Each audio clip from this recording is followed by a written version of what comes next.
நண்பர்களே, இவர் நவீன தமிழ் இலக்கியத்தின் போக்கை திசை திருப்பி வெவ்வேறு தளங்களுக்கு இட்டு சென்றவர். தனது வளர்ச்சி என்பதை வாசகர்களின் வளர்ச்சியோடு இணைத்தே சிந்தித்தவர். தத்துவம், அரசியல், மரபு, பண்பாடு, கலை, இலக்கியம், பயணம், இன்னும் அகராதியில் இருக்கும் அனைத்தையும் சேர்த்த பன்முகப்பட்ட எழுத்துதிறனுடையவர். அனைத்திற்கும் மேலாக விடாமல் தொடர்ந்து வாசகர்களுடன் தொடர் உரையாடலில் ஈடுபட்டிருப்பவர். இலக்கியத்திற்கான தன் பங்களிப்பை எழுத்தாக மட்டுமல்லாமல் செயல் இயக்கமாகவும் நம்முன் நிகழ்த்தி காட்டிக் கொண்டிருப்பவர் அன்பிற்குரிய ஜெயமோகன் அவர்களை உரையாற்ற அழைக்கிறோம்.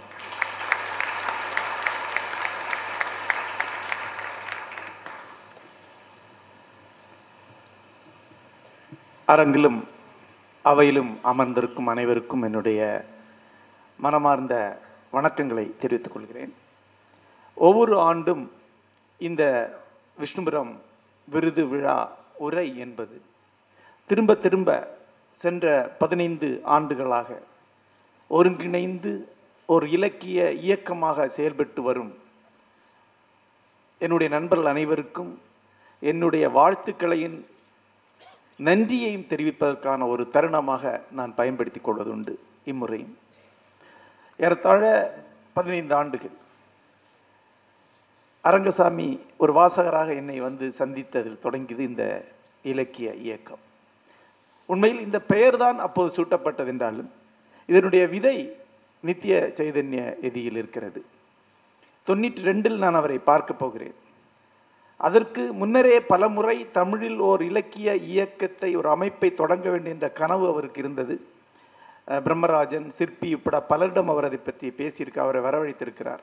நான் அவரை பார்த்த மறுநாளே அதை பற்றி அவர் நிர்மால்யாவுடன் பேசினார். அந்த 6வது மாதத்திலே நான் முதல் கூட்டத்தை ஊட்டியிலே ஒருங்கிணைத்தேன்.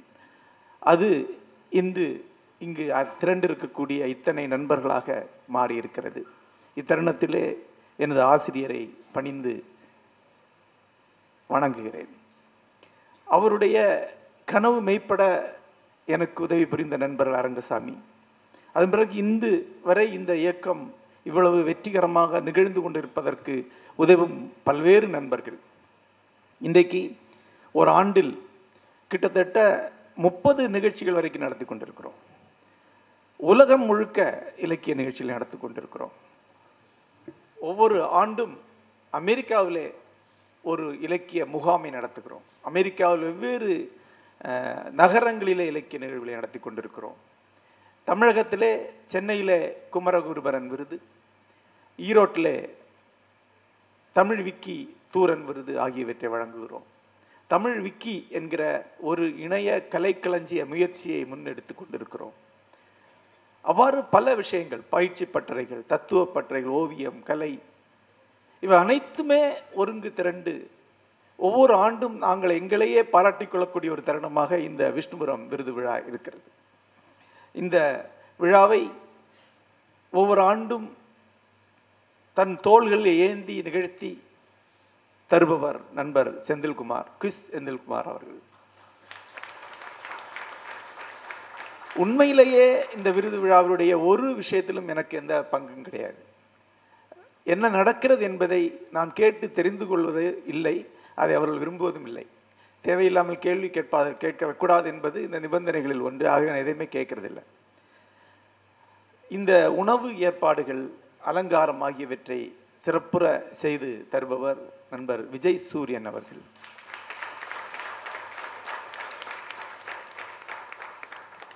செய்தி தொடர்பு, விளம்பரம் ஆகியவற்றுக்கு பொறுப்பேற்று செய்து தந்தவர் நண்பர் செல்வேந்திரன். இன்று அவர் இல்லை. அவருடைய மகளுக்கு ஒரு நல்ல விஷயம் நடந்திருப்பதால் இன்று அவர் வர முடியாமல் ஆகிவிட்டது. ஒருங்கிணைப்பு, பயணம் ஆகியவற்றை நிகழ்த்தி தந்த சீனிவாசன், சுதா இணையர். அனைத்து ஒருங்கிணைப்புகளையும் தரக்கூடிய விஷ்ணுபுரம் பதிப்பகத்தின் பொறுப்பாளராகிய மீனாம்பிகை அவர்கள், அரங்க ஒருங்கிணைப்பு ஆகியவற்றை நடத்திய ஷாகுல், ராஜகோபாலன் மற்றும் எங்கள் தொடர்புகளை நடத்தி தந்த நரேன், இங்கு அனைவருக்கும் என்னுடைய வாழ்த்துக்கள், நன்றிகளை இந்த தருணத்திலே தெரிவித்துக் கொள்கிறேன். நண்பர்களே, இவன் மலையாள கவிஞர்களுக்கு மிக நெருக்கமானவர். ஏனென்றால் பல 25 ஆண்டுகளுக்கு மேலாக தமிழ் மலையாள கவிதை அரங்குகளை நாங்கள் ஒருங்கிணைத்து வருகிறோம். அவற்றில் பெரும்பாலானவற்றில் இவன் பங்கெடுத்திருக்கிறார். இவனை பற்றி ஒரு ஆவணப்படம் தயாரிப்பதை பற்றி மலையாள நண்பர் கவிஞரிடம் சொன்னேன். தெரியுமா, இந்த மாதிரி ஆவணப்படம் தயாரிச்சிருக்காங்க, பேர் சுழற்பாதை யாத்ரீகன். அப்போ அவர் சொன்னார், சேட்டா, மலையாள கவிஞர் எல்லாருமே சாயங்காலம் 6 மணிக்கு மேலே சுழற்பாதை யாத்திரிகனா தான் வீட்டுக்கு போகிறாங்க. இந்த தருணத்தில் ஒரு நிபந்தனை எங்களுக்கு நாங்களே போட்டுக்கொண்டோம். எங்களுக்கு முன்னால் அது இல்லை. உவப்ப தலை கூடி உள்ள பிரிதல் தான் இலக்கிய கூட்டமாக இருக்க வேண்டும். கசப்புடனோ துவர்ப்புடனோ எழுந்து போகக்கூடியதா இலக்கிய கூட்டம் இருக்கக்கூடாது. அதுக்கு முன்னால் அப்படி கிடையாது. சண்டை சச்சரவோடு தான் இலக்கிய கூட்டங்கள் பிரியும். சபரிமலைக்கு மாலை போடுற மாதிரி தான். இனி மாலை போட மாட்டேன்னு சொல்லி தான் படி இறங்குவாங்க. அடுத்த மார்கழியில் மறுபடியும் மாலை போடுவாங்க. நாங்கள் அப்படி தான் நடந்திருந்தது. ஆனால் எங்களுடைய இலக்கிய கூட்டம் சிரிப்பு இன்றி, தழுவல் இன்றி, மகிழ்ச்சி இன்றி ஒரு இலக்கியவாதம் நடக்க கூடாது என்பது தான் எங்களுடைய நோக்கமாக இருந்தது. ஆரம்பத்திலிருந்தே அந்த ஒரு கொள்கையை கடைபிடித்தனால்தான் இத்தனை பேர் கூடக்கூடிய ஒரு இயக்கமாக அது ஆகியது. ஒவ்வொருவருக்கும் ஏதோ வகையிலே மனநிறைவுடன் இங்கிருந்து செல்லக்கூடியதாக தான் எல்லா இலக்கிய விழாக்களையும் ஒருங்கிணைத்திருக்கிறோம். என்னுடைய நம்பிக்கை அதுதான். கருத்து முரண்பாடுகளுக்கு அப்பால், கருத்து பூசல்களுக்கு அப்பால், வெறுப்பில்லாமல் பிரியத்துடன் ஒரு இலக்கிய இயக்கம் நடக்க முடியும். இன்று இந்த மேடையில் ஏறத்தாழ ஒரே காலகட்டத்தில் எழுத வந்தவர்கள் நாங்கள் 3 பேர் இருக்கிறோம். இவன் தான் வயதில் மூத்தவர். அவனை விட 1 வயது குறைவானவன் நான். என்னை விட 5 வயது குறைவானவர் எம் கோபாலகிருஷ்ணன். நாங்கள் 3 பேருமே கடந்த 30 ஆண்டுகளாக இணைந்து செயல்பட்டு வருகிறோம். நான் அடிக்கடி சொல்லக்கூடிய ஒன்று உண்டு.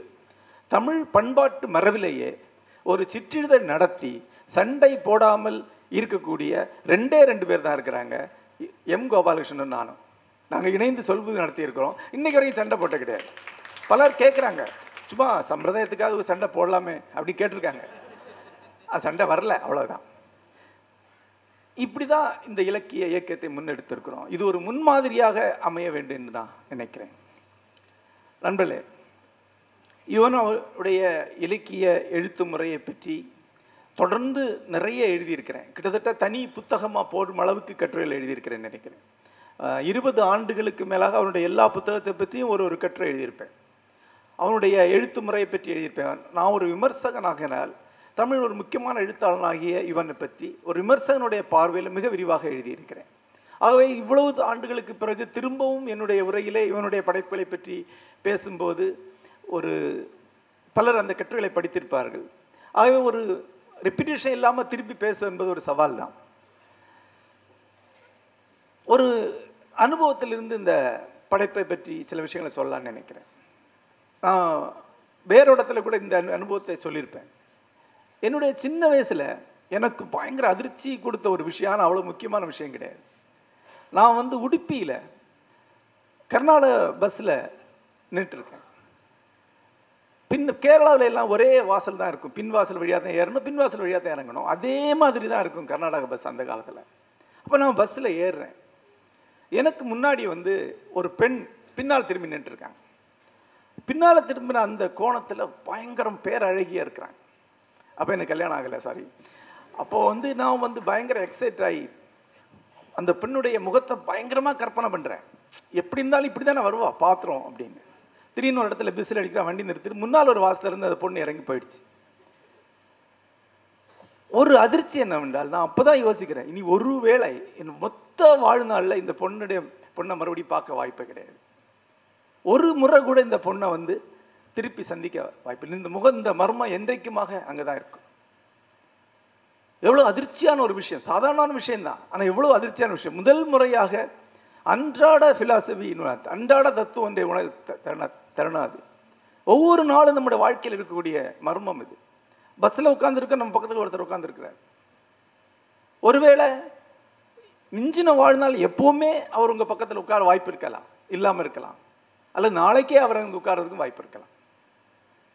இது நான் ஒரு உண்மையிலேயே ஒரு 3-4 நாட்கள் திருப்பி திருப்பி யோசிச்சுட்டே இருந்திருக்கேன். அண்மையில் இந்த சம்பவத்தை மறுபடியும் யோசித்தேன். எப்படின்னா, சியாட்டில் இருந்து வான்கூவருக்கு காரில் போகும்போது ஒரு அருவிக்கரையில் நிறுத்தி மேலே ஏறி போயிட்டு இருந்தோம். அப்போ ஒரு துறை நின்றுட்டு இருந்தார், வெள்ளைக்காரர், குண்டான ஒருத்தர். அப்போ ஹலோ அவர் சொன்னார், யூஆர் ஃப்ரம் தமிழ்நாடு அப்படின்னு கேட்டார். ஆமாம். நானும் தமிழ்நாட்டில் இருந்திருக்கிறேன் அப்படின்னாரு. எங்கே இருந்திருக்கிறேன்னு கேட்டேன். நான் கன்னியாகுமரி ஜில்லாவில் இருந்திருக்கிறேன் அப்படிங்கிறாரு. கன்னியாகுமரி ஜில்லாவில் எங்கே? வில்லுக்குரி அப்படின்னாரு. பாரதபுரத்துலேருந்து 2 கிலோமீட்டர் முன்னாடி வந்திருக்கார் அவர். இப்படி ஒரு சந்திப்பு நடக்கும்னு ஒரு புனைகதையில் நீங்கள் எழுதிங்கன்னா இது கொஞ்சம் ஜாஸ்தியாக இருக்குது. அதுபடி தற்செயலாக வெள்ளுக்குறிக்காரரை நீங்கள் சியாட்டில் சந்திப்பீங்களா? நம்பகமாக கதை எழுதுங்க அப்படிம்பாங்க. ஆனால் இதுவும் நடந்துக்கிட்டே இருக்கு. இதுதான் அன்றாட மர்மம் என்று நம்ம சொல்கிறோம். நம்ம அத்தனை பேருமே அன்றாட மர்மங்களில் தான் வாழ்ந்து கொண்டிருக்கோம். ஒரு நாளை காலையில் எழும்போது அந்த காலையில் 10 மணிக்குள் என்னென்ன நிகழும் என்பதை நீங்கள் முந்தின நாள் ஒரு நோட் புக்கில் எழுதி வச்சு பார்த்தா தெரியும்.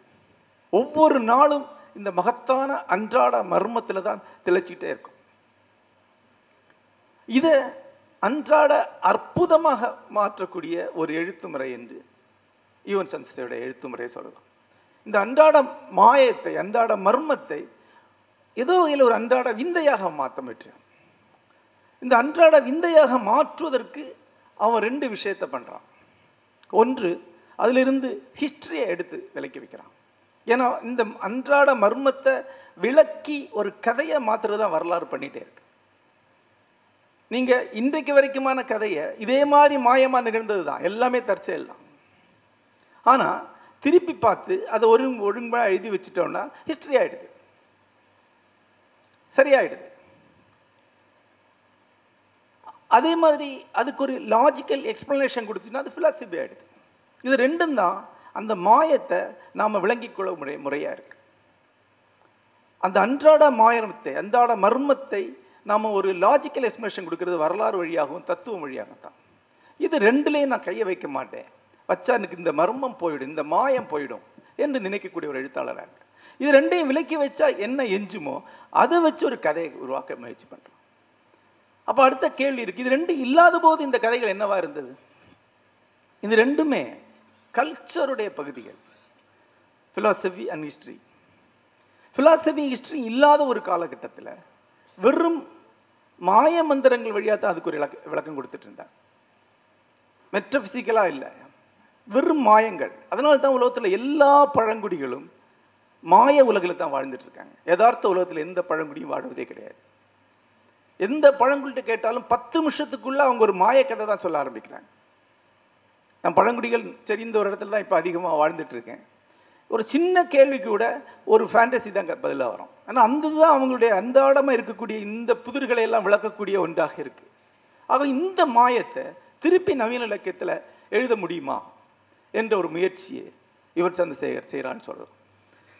ஆனால் நாம் அதை வரலாறாக எடுத்துக்கொண்டு இதை லாஜிக்கலாக அதை என்ன சொல்கிறது, அதை புரிந்து கொள்ளும்.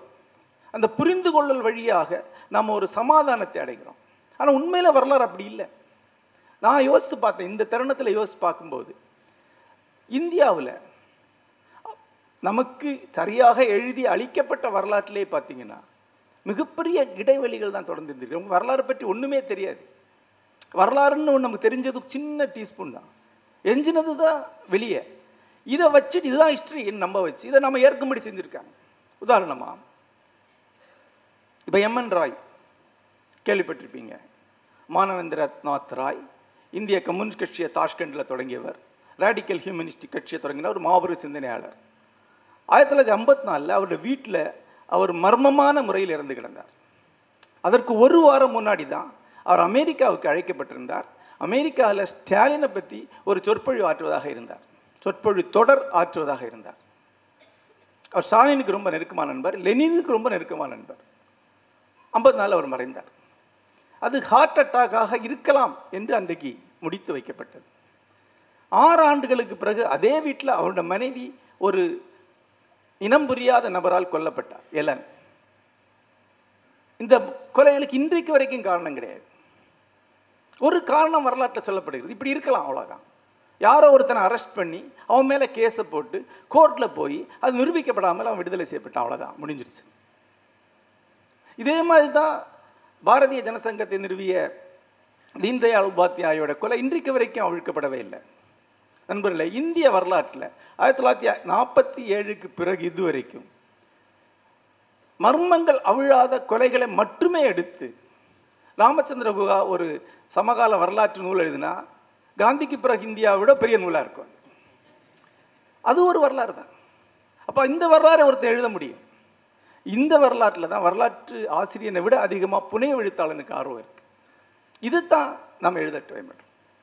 இன்னொரு பக்கம் அறிவியல் என்கிறோம். அறிவியல் நமக்கு பாடப்புத்தகங்கள் ஒரு அறிவியல் சொல்லப்படுது. ஆனால் இந்த அறிவியலுக்கு வெளியே ஒரு ஒரு ஃப்ரான்டியர், ஒரு எல்லை ஒன்று இருந்துக்கிட்டே இருக்கு. அறிவியல் சீண்டக்கூடிய ஒரு எல்லை இருந்துக்கிட்டே இருக்கு. எனக்கு எப்போ அதில் ஒரு ஆர்வம் உண்டு. என்னுடைய பிரியத்துக்குரிய எழுத்தாளர், கொஞ்சம் கிராக் பாட்டுன்னு அவரை பற்றி சொல்லுவாங்க, அதை பற்றி கவலைப்படல, ஆனால் முக்கியமான எழுத்தாளர் லயால் வாட்சன் என்பவர்.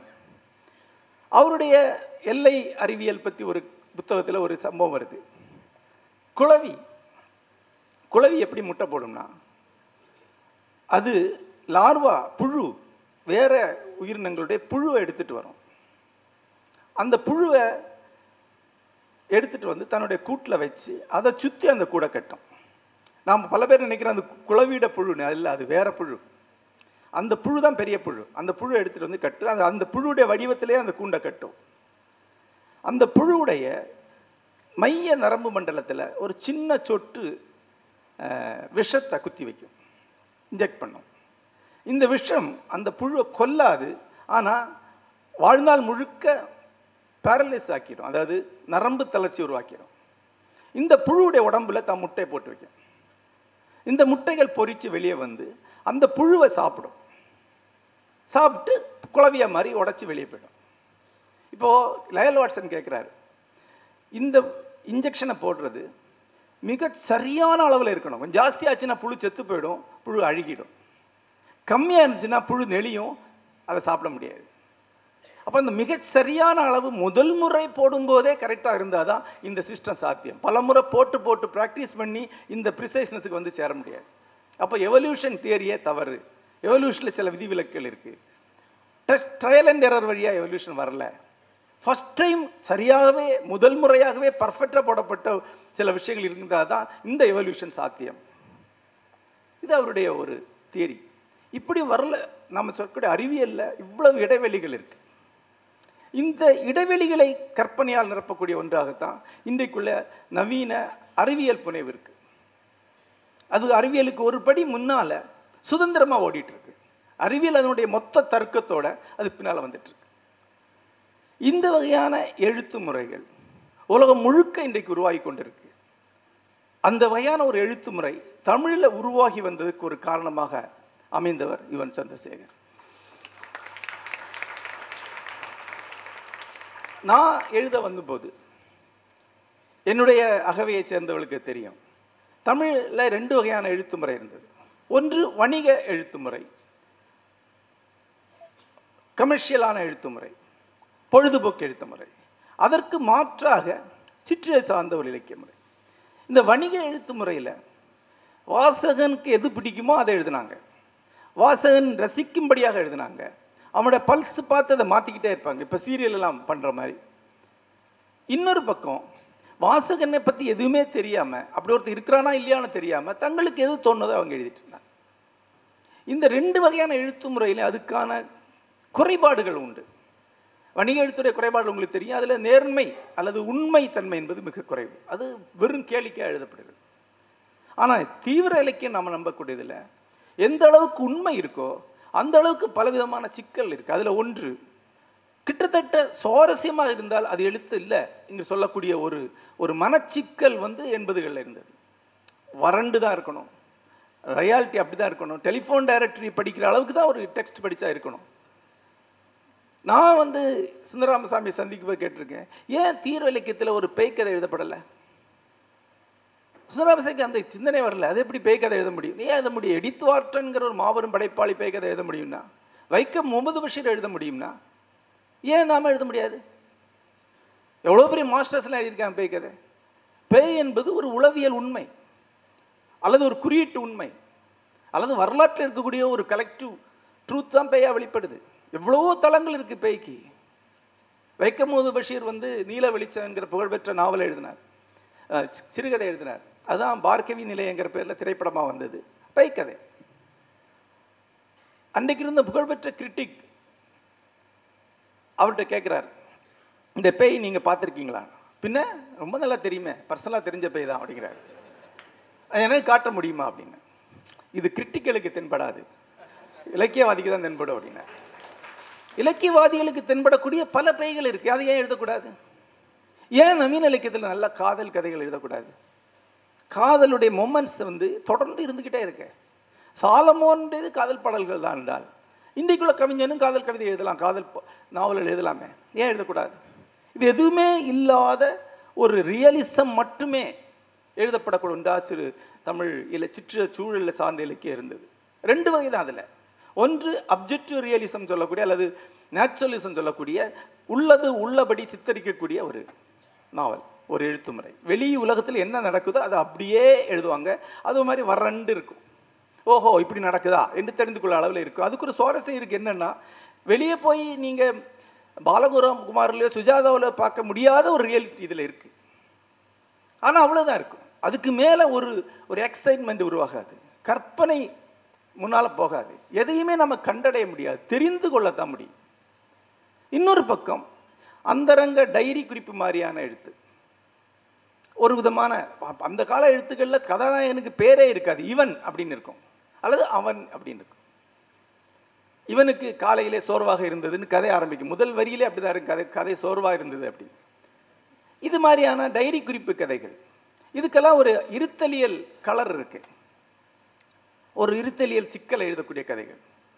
எனக்கு முதல்ல இந்த இருத்தலியல் சிக்கல் மேலே பெரிய அவநம்பிக்கை உண்டு. ஏண்டா இந்த இருத்தலியல் சிக்கல் அடைந்தவர்கள் அத்தனை பேரும் நினைச்சு பார்க்க முடியாத பல தனிப்பட்ட துயரங்கள் வழியாகவும் அலைச்சல் வழியாக வந்தவன் தான். ஆக இவனுக்கு ஒன்றும் தெரியாது, சும்மா தான் எழுதிட்டு இருக்கான்னு சொல்லதுக்கான தகுதி எனக்கு இருக்கு.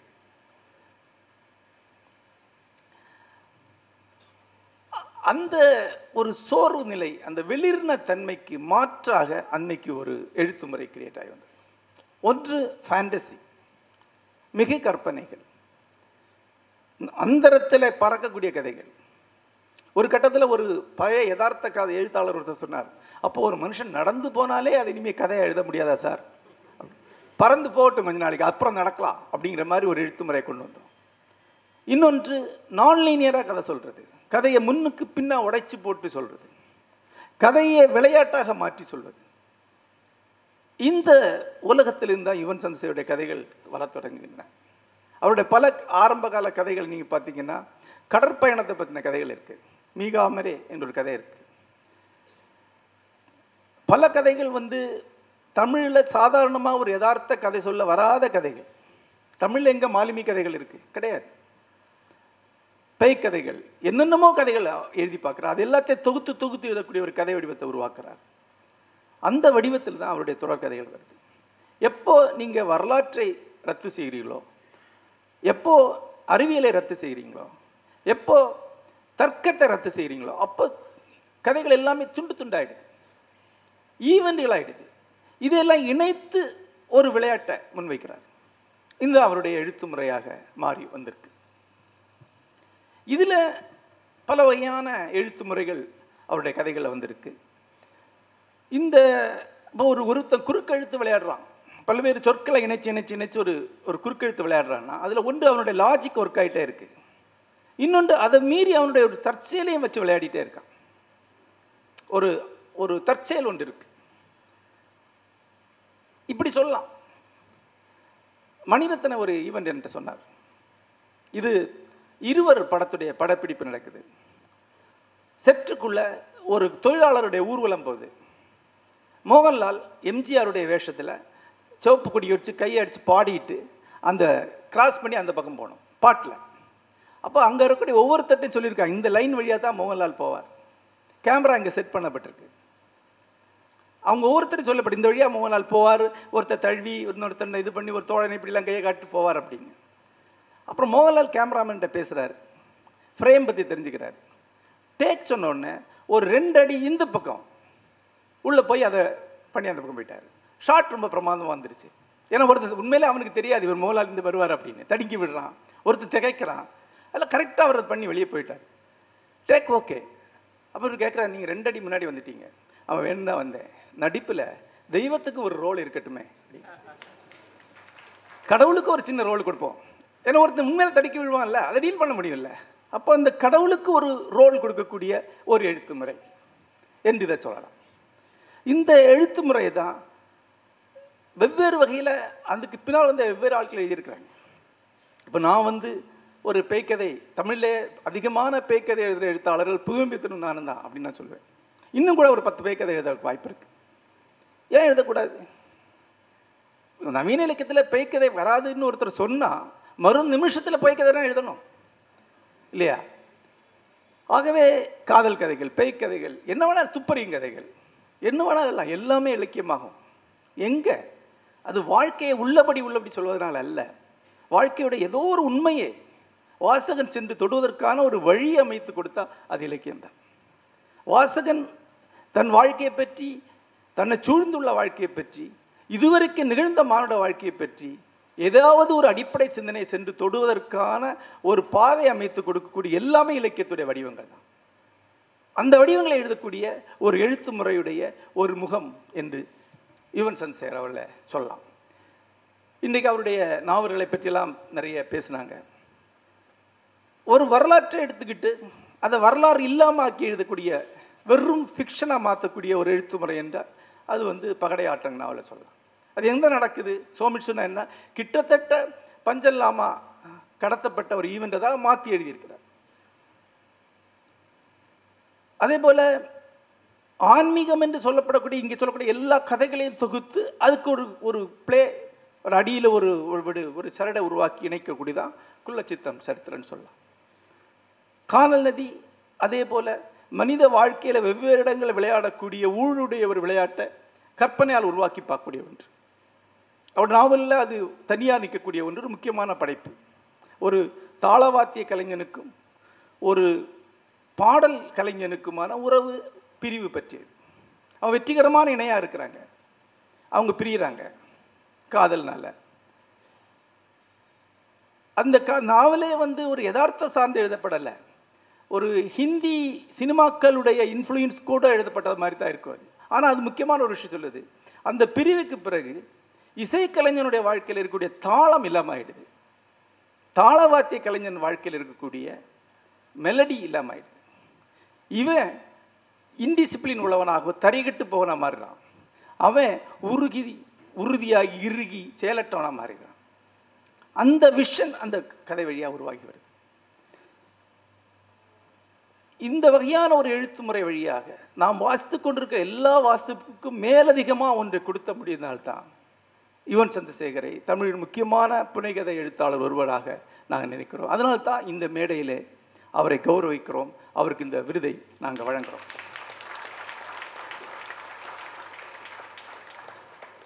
இந்த வகையான எழுத்து முறைக்கு நிறைய உதாரணங்களை சொல்லிட்டே போகலாம். இதில் ஒரு பிளேஃபுல்னஸ் இருந்துக்கிட்டே இருக்கு.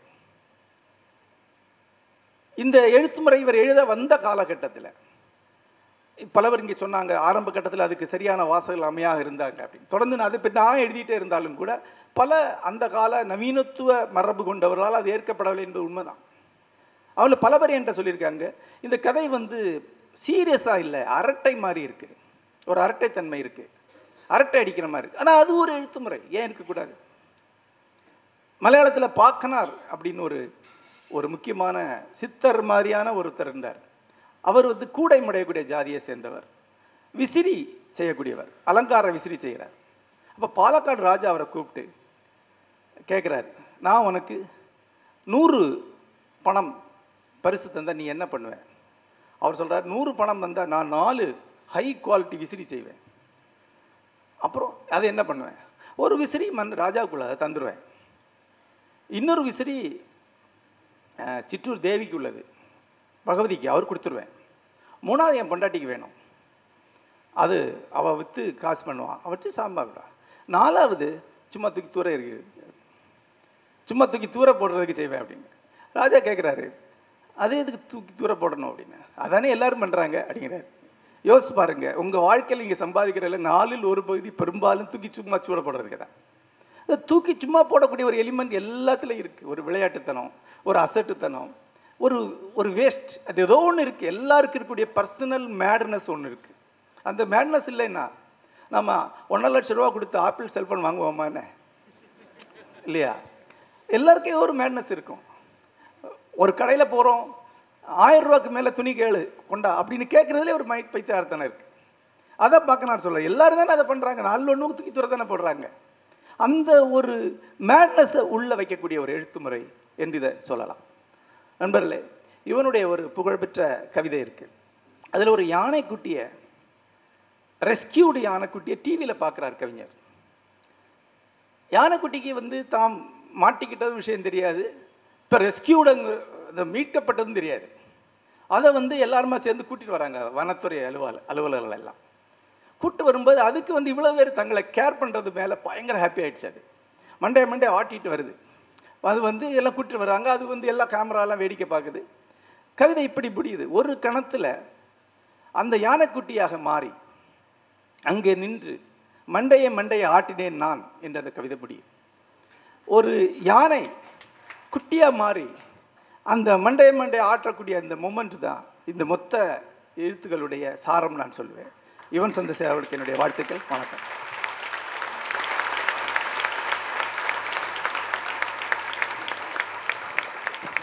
இந்த நன்றி ஜெயமான் சார். நண்பர்களே, தொடர் உரையாடல் தனது எழுத்து மட்டுமின்றி தொடர் வாசகருடனான உரையாடல், கலை பண்பாடு குறித்த தனி வகுப்புகள் என்று கிட்டத்தட்ட எழுத்திலிருந்து தமிழினுடைய பண்பாட்டு மீள்கண்டுபிடிப்பு புள்ளியாக மாறிக்கொண்டு வரும் ஜெயமோகன் அவர்களுக்கு மனமார்ந்த நன்றி.